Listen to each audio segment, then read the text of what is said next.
pasipofea wakatola moyo wangu wakashafa.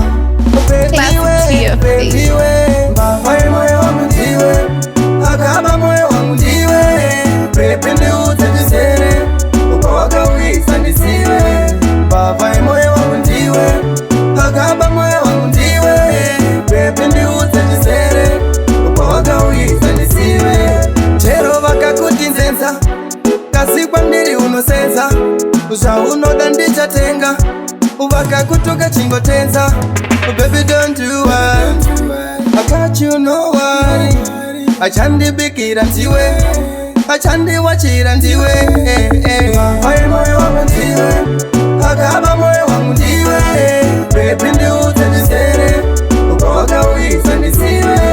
Mbavaye moyo wangu ndiwe, akaba moyo wangu ndiwe, pepe ndiutajisere uko wakawisa nisiwe.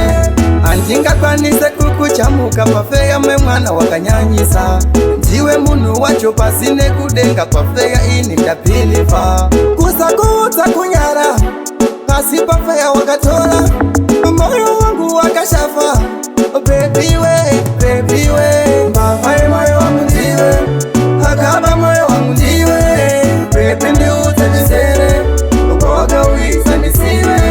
Mbavaye moyo wangu ndiwe, akaba moyo wangu ndiwe, pepe ndiutajisere uko wakawisa nisiwe.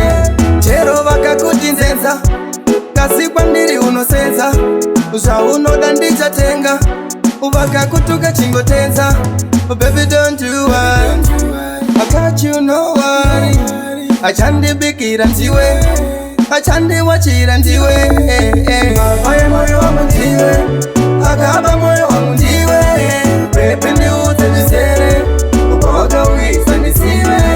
Mbavaye moyo wangu ndiwe, akaba moyo wangu ndiwe, pepe ndiutajisere uko wakawisa nisiwe. Yo, are you last number? Big up to you. Are you single J?